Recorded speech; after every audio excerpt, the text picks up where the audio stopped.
This dialogue is written by Plato. Plato was a student of Socrates. Socrates himself never wrote a book, yet he became one of the most influential thinkers of the history. So Plato, instead of writing in philosophical textbook form, he wrote in form of conversations. So that makes this dialogue very much interesting to read.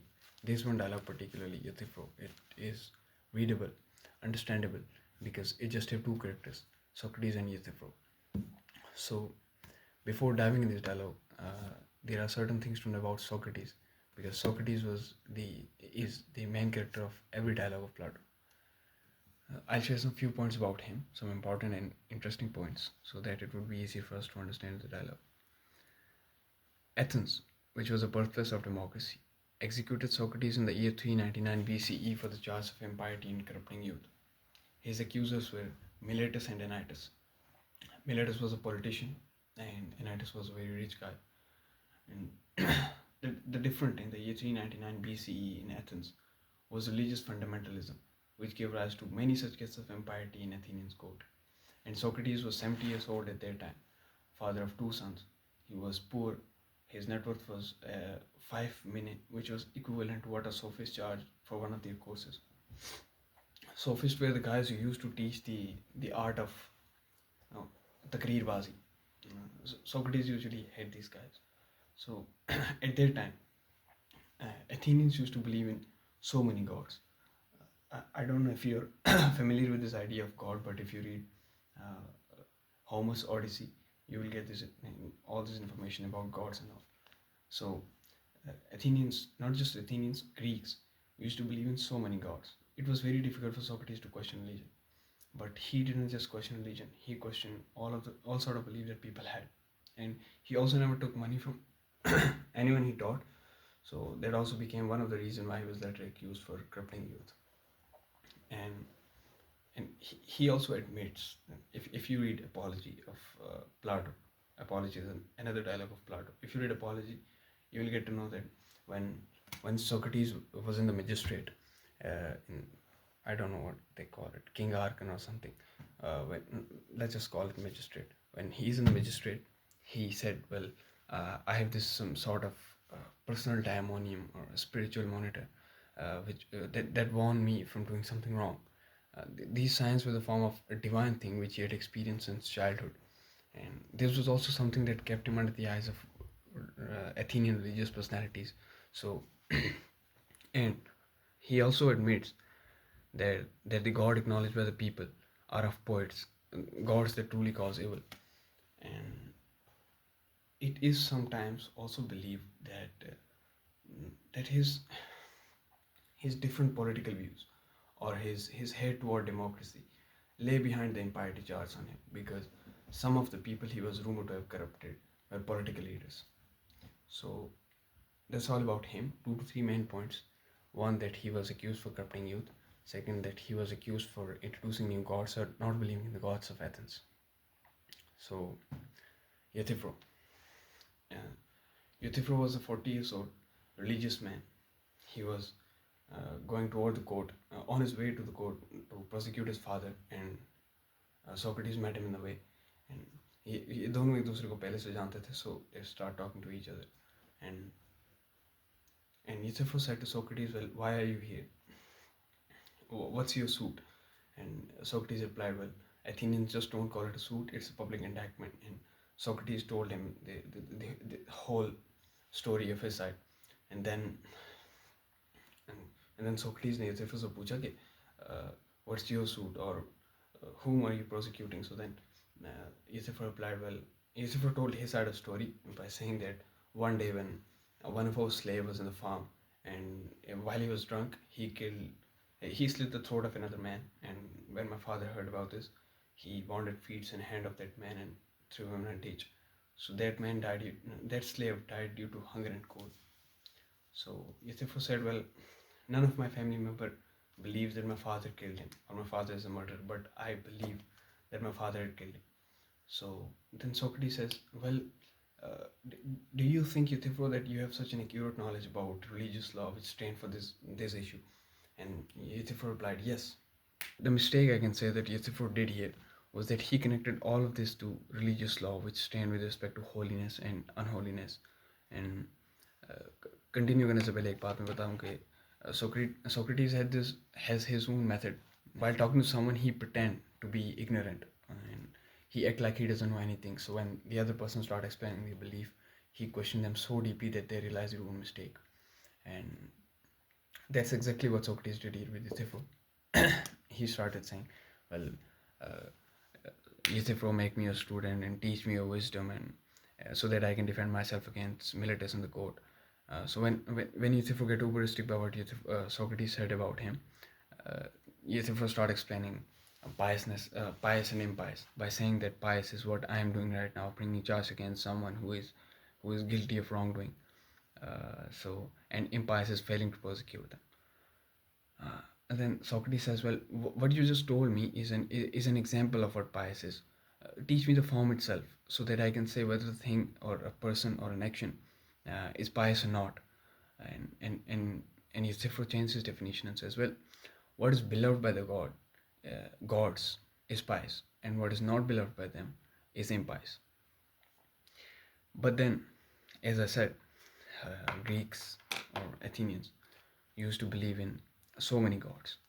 So Socrates says, well, uh, you know that there are so many gods and they are at odds with each other and they disagree with one another. So some of them think of one thing as just while other think of it's an unjust or impious. So the thing become both pious and impious at the same time.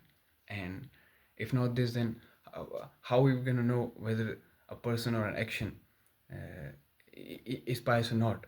Like you are persecuting your father, it could be beloved by Zeus but despised by Cronos, or beloved by Poseidon and despised by Prometheus. These are the gods. So then Euthyphro says, well, I think, again changes his definition and says, well, I think that none of them would disagree with this matter. What is beloved to all the gods is pious. That's exactly what Euthyphro wanted to explain here. He said, well, what is beloved to all the gods is pious. Then Socrates seems to think of another problem here, and he raises another perplexing question which says, well, is pious loved by the god because it is pious, or it is pious because it's loved by the god? What Socrates means by this is that something is pious independently of God's approval, or it becomes pious when God's love it. Uh, like, uh, does piousness has its own essence, or it becomes pious when it's loved by the God? So then, initially, Euthyphro leans toward the idea that God's love it, that's why it become pious. But then Socrates pushes him toward the idea that God's liking and disliking is the result, not the cause. So, so when Euthyphro accepts his definition, Socrates' definition, then then Socrates again says, well, what you just didn't reveal the nature of piousness to me. What you just told me is one of its qualities, like it's beloved to all the gods. Teach me the form itself, as I said. So Euthyphro again said, well, I have no way of telling you what pious is, because whenever I say something, you just fold and unfold it and you make another question. So you're not ready to understand.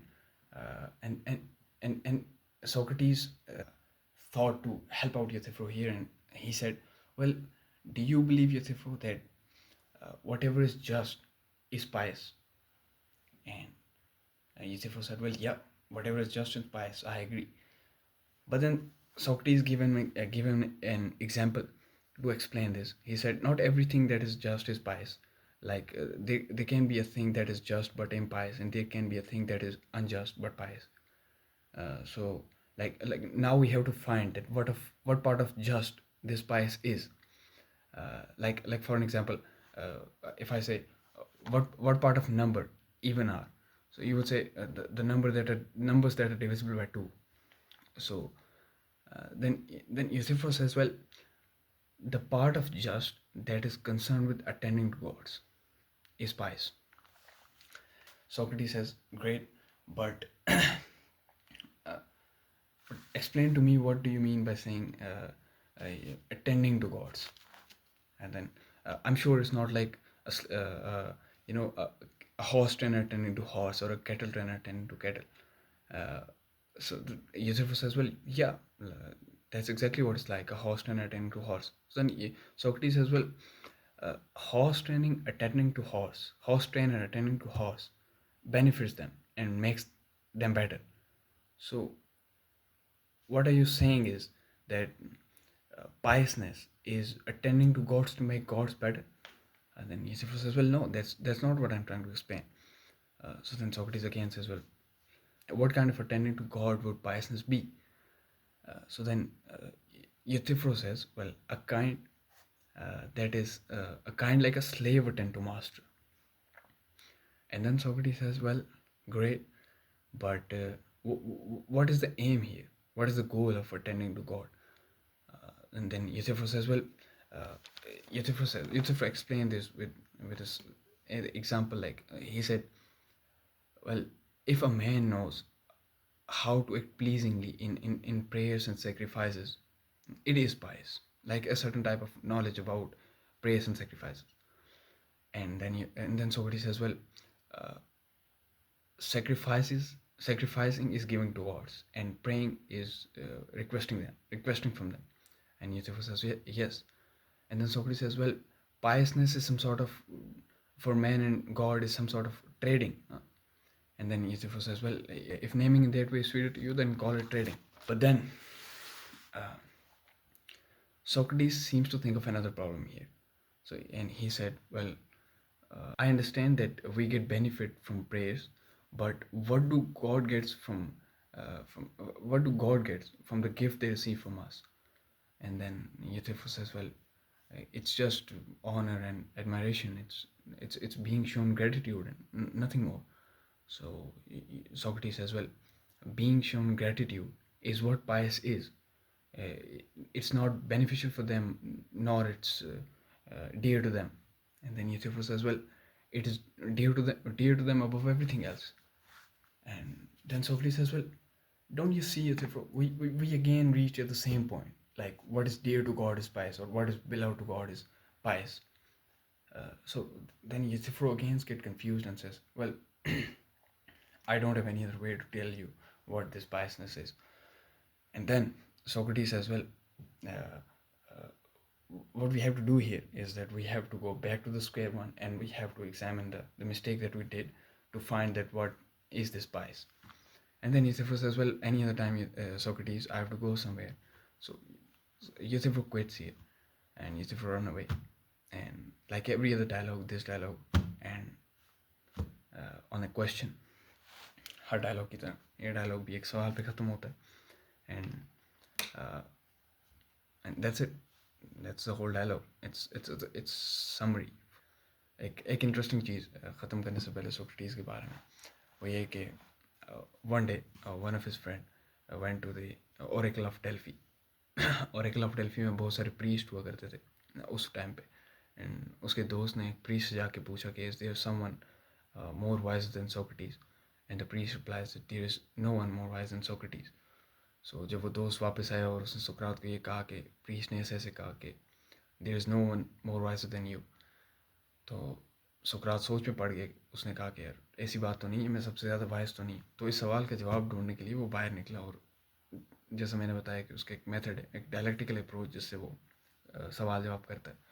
तो he went to the street of Athens and he start questioning. So वो क्या करता था, वो उस आदमी से ज़्यादा सवाल करता था जो आदमी ये क्लेम करता था कि उसको उसकी फील्ड के बारे में सबसे ज़्यादा इल्म है. यानी कि एक पॉलिटिशियन को पॉलिटिक्स के बारे में, या फिर एक डॉक्टर को इसके बारे में, मेडिकल फील्ड के बारे में, या किसी आदमी को भी उस फील्ड के बारे में जिस पे वो ये क्लेम लगाता हो कि उसे सब पता है. तो so he try talking to them. So at the end उसे जब कोई जवाब नहीं मिला, किसी से कोई सही जवाब नहीं मिला, so he said that I am the wisest man alive because I know one thing and that is I know nothing. मैं सबसे ज़्यादा वाइज इसलिए हूँ क्योंकि मैं ये जानता हूँ कि मैं कुछ नहीं जानता. ख्याल रखिए.